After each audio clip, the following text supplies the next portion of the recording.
하나님 말씀 욥기서 36장입니다. 욥기서 36장 1절 말씀부터 말씀 보겠습니다.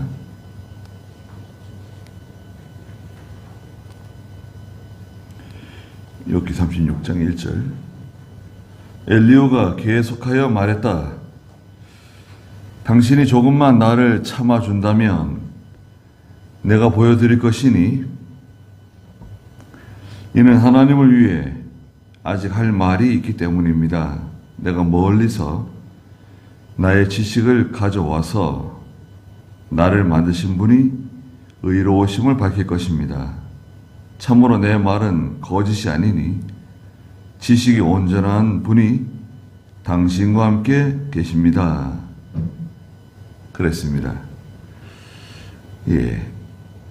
엘리후가 자기의 지식을 가지고 욥을 권면하고 또 욥에게 그 바른 지식을 전해주겠다고 이렇게 말하고 있습니다. 그 이제 엘리후는 자기가 가지고 있는 지식이 하나님께로부터 왔기 때문에 완전한 지식, 내가 알고 있는 것이 정답이다, 이런 생각을 가지고 있어요. 그런데 성경은 고린도전서 8장 2절에 보면 무엇을 안다고 생각하는 사람은 그런 생각이 들잖아요. 내가 이 정도는 이제 알고 있다. 이 정도는 내가 어떤 통찰력을 가지고 있다고 생각이 든다면 뭔가 아직 알지 못하는 것으로 알으라는 거예요. 고린도전서 8장 2절 한번 읽어주시겠어요? 만일 누구든지 무엇을 안다고 생각하면 그는 아직도 마땅히 알아야 할 것을 알지 못하는 것이다. 뭘 안다고 생각이 들면, 내가 교회 생활도 오래 하고 신앙생활도 오래 했기 때문에 내가 알고 있다. 또 내가 목사이기 때문에, 장로이기 때문에, 집사이기 때문에 내가 성경에 대해서는 알고 있다. 뭐에 대해서 알고 있다. 그는 아직도 마땅히 알아야 할 것을 알지 못하는 것이다. 마땅히 알아야 될 것이 있는데 아직 다 알지 못한 것이라는 거예요. 그래서 이제 지식이 있을수록 또 경험이 많을수록 자기가 부족하다는 것을 많이 깨닫게 되거든요. 그 지식이 많은 사람은 절대 자기 지식이 많다는 것을 자랑하지 않아요. 그 엘리후는 말해요. 2절에 보니까 당신이 조금만 나를 참아준다면 내가 보여드릴 것이니 이는 하나님을 위해 아직 할 말이 있기 때문입니다. 하나님을 위해서 내가 할 말이 있다. 3절에 내가 멀리서 나의 지식을 가져와서 나를 만드신 분이 의로우심을 밝힐 것입니다. 참으로 내 말은 거짓이 아니니 지식이 온전한 분이 당신과 함께 계십니다. 얕은 지식이죠. 얕은 지식. 아주 조심해야 돼요. 그리고 5절부터 쭉 그 엘리후가 하나님은 그 행위를 따라서 보응하시는 하나님이라는 것을 말하고 있어요. 그래서 일반적으로 볼 때는 엘리후가 말하는 이 내용은 다 맞는 말입니다. 5절에 보십시오. 하나님은 능력이 크시지만 누구도 멸시하지 않으십니다. 그분은 능력과 지혜가 크심으로 악인을 살려두지 않으시며 억압받는 사람들의 권리를 찾아주시고 그랬습니다. 하나님은 어떤 분이신가? 하나님에 대해서 자기가 깨달은 걸 말했어요. 하나님은 능력이 크신 분이시다. 예. 그렇다고 해서 사람을 멸시하시는 분은 아니시다. 네. 그렇죠. 하나님께서는 사람을 멸시하지 않으세요. 네. 기본적으로 하나님께서는 사람을 사랑하시죠. 불쌍히 여기시는 마음을 가지고 계세요. 또 그분은 능력과 지혜가 크신 분이시다. 하나님은 능력이 많으시고 지혜가 많으신 분이시다. 하나님의 능력과 지혜를 이렇게 말로 다 할 수가 없죠. 말로 다 표현할 수가 없습니다. 그 다음 세 번째는 악인을 살려두지 않으시며 억압받는 사람들의 권리를 찾아주신다. 악인에 대해서는 반드시 벌하신다. 그리고 억압받는 사람은 건져주신다. 좋은 걸 깨달았어요. 틀림없죠. 하나님은 능력이 많으신 분이시고 또 능력과 지혜가 크신 분이시고 악인에 대해서 또 억압받는 사람들에 대해서 하나님이 하시는 일을 바로 깨달았어요. 이것을 이제 하나님께서 행하시는 보편적인 구원 원리라 그래요. 보편적인 구원 원리. 일반적으로 하나님이 행하시는 보편적인 구원의 원리, 도리, 이렇게 말할 수 있습니다. 그래서 의인에 대해서는 7절에 보니까 그 눈을 떼지 않으시고 그들을 왕들과 함께 영원히 보호제 앉으시며 그들을 존귀하게 하실 것입니다. 하나님은 의인에 대해서 왕들과 함께 앉게 해주시고 존귀하게 해주신다는 거예요. 높여주신다는 거죠. 만일 8절에 그들이 쇠사슬에 매이거나 고난의 줄에 묶인다면 의인이 쇠사슬에 매이거나 고난당하게 되면 9절에 그분은 교만하게 행한 그들의 소행과 죄악들을 그들에게 밝혀주시고 그들의 귀를 열어 훈계하시며 죄악에서 돌아오도록 명하실 것입니다. 하나님 깨닫게 해주신다는 거예요. 잘못된 것을 깨닫게 해주신다. 하나님께서는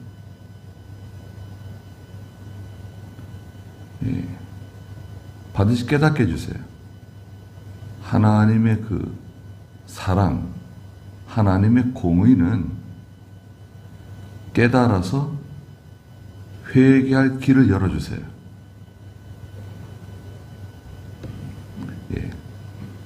깨달아서 회개할 길을 열어주신다. 하나님은 기회를 주세요. 반드시. 회개하고 바로 설 수 있는 기회, 돌아설 수 있는 기회를 주세요. 물론 그 과정은 고난이 있고 또 어떤 면에서는 환난이 있지만 그것을 통해서 죄를 깨닫게 하는 것. 일반적으로는 다 교만입니다. 교만. 교만을 깨닫게 하세요. 뭐 욕심도 있고 그런 것도 있지만 우리가 보통 우리의 죄는 교만이라고 보면 돼요. 교만이 많죠. 제가 무슨 죄를 지었습니까? 이제 그러잖아요. 보통 교만입니다. 예. 그래서 10절에 그들의 귀를 열어 훈계하시며, 귀를 열어서 하나님 말씀을 듣고 책망을 받게 하시는 거죠. 죄악에서 돌아오도록 명하실 것입니다. 회개하고 돌아설 수 있는 기회를 주시는 거죠. 11절에 만일 그들이 청종하여 섬기면, 자, 하나님 말씀 들었죠? 청종.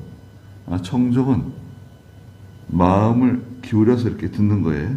청종해서 바로 서면 자신들의 날을 형통하게 지나고 자신들의 해를 기쁨으로 지날 것이나, 네. 형통한 길이 찾아오고 기쁨의 해, 사는 날이 기쁘다는 거예요. 사는 날이 즐겁다는 거예요. 어떻게 사는 날이 즐거운가요? 네. 형통한 길을 만나고, 형통한 길을 만나고 사는 날이 즐겁다.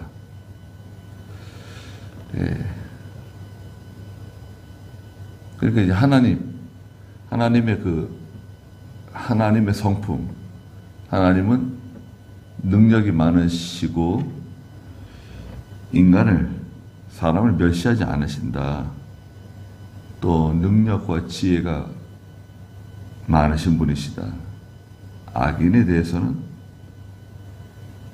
대해서는 벌하시고 억압받는 사람 건져주신다, 살려주신다. 그런 하나님께서 의인에 대해서, 자, 이 의인은 엘리후가 말하는 이 의인은 욥이네요. 욥이 고난 당하고 있잖아요, 지금. 의인을 하나님이 사랑하시기 때문에 많은 고난과 환난을 통해서 그 죄를 깨닫고 회개할 길을 열어주신다. 당신은 회개해야 된다는 거죠. 욥에게 지금 하는 말이 그겁니다. 당신 회개해야 된다는 거예요. 회개하면 하나님께서 형통한 길도 열어주시고 기쁨의 날을 주실 것이다. 뭔가 모르지만, 뭔가 구체적으로 말할 수는 없지만 무서운 죄를 짓고 있기 때문에 지속적으로, 그렇기 때문에 하나님이 당신을 이렇게 힘들게 하시는 거다. 어렵게 하시는 거다. 그러니까 회개하고 바로 서라는 거예요. 회개의 첫 번째 주제는 뭐죠? 교만하다는 거죠. 욥이 교만하다는 거예요. 교만하니까 말을 듣지 않는다는 거예요.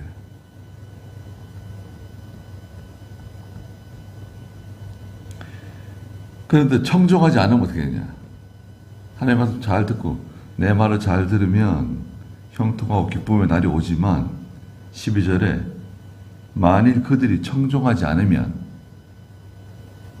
그 하나님의 그 권면, 훈계를 청종하지 않으면 칼에 망하고 지식이 없이 죽을 것이다. 칼에 망하고 지식이 없이 죽는다. 다시는 소생할 수 없다는 거죠. 다시는 회복될 수 없다. 무서운 말이네요. 네. 예, 일반적으로 볼 때, 지금 엘리후가 하는 말은 뭐, 그렇게 틀리다고 말할 수 없어요. 그러나 이제, 그 엘리후가 말하는 그 적용은 지금 요백이 하는 말이거든요.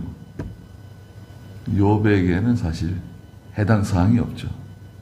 해당 사항이 없습니다. 네.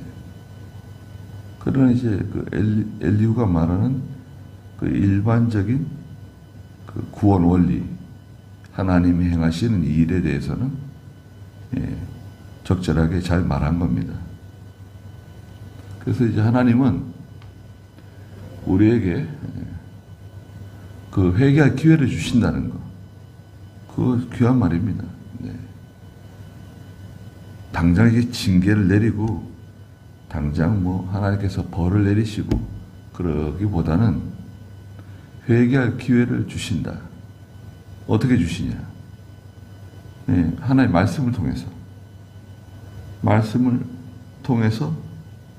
그 말씀을 청종하는 가운데, 말씀을 듣는 가운데,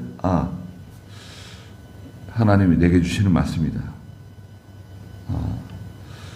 하나님이 나한테 회개하라 그러시는구나. 바로 서라 그러시는구나. 그 말씀을 통해서 자기가 깨닫고 돌아서면 돼요. 또 우리 신앙 양심의 가책을 받고 있으면 회개하고 바로 서면 됩니다. 네. 회개하는 사람, 그 사람이 지혜로운 사람이죠. 현명하고. 네. 회개하면 다 해결됩니다. 네. 망신당하는 거 아니냐? 글쎄요. 망신당한다고 생각할 수도 있죠. 그러나 회개하는 사람이 저는 무서운 사람이라고 생각합니다. 회개하는 사람이야말로 무서운 사람이다. 네. 그 사람은 용기 있는 사람이죠. 죽을 것 같지만 살아요. 회개하는 사람은 절대 죽지 않습니다. 왜 하나님이 회개하는 사람 왜 죽이겠습니까? 그 사람은 굳이 왜 회개까지 하는데? 회개하면 하나님 기회도 주시고 망하지 않게 해주세요. 근데 회개하지 않으면 어떻게 되는가? 그러면 이제 오랜 시간 어려운 일을 많이 겪게 되고, 그리고 결국 그 사람은 실패하게 되어 있습니다. 성도라도 끝까지 회개하지 않으면 오랜 시간 고생하다가 그래 끝나는 거예요. 네. 해결되는 건 아무것도 없어요. 그러나 회개하면 여기서 말하는 것처럼 형통한 날도 찾아올 수 있고 기쁨의 해를 볼 수도 있어요. 만날 수 있습니다.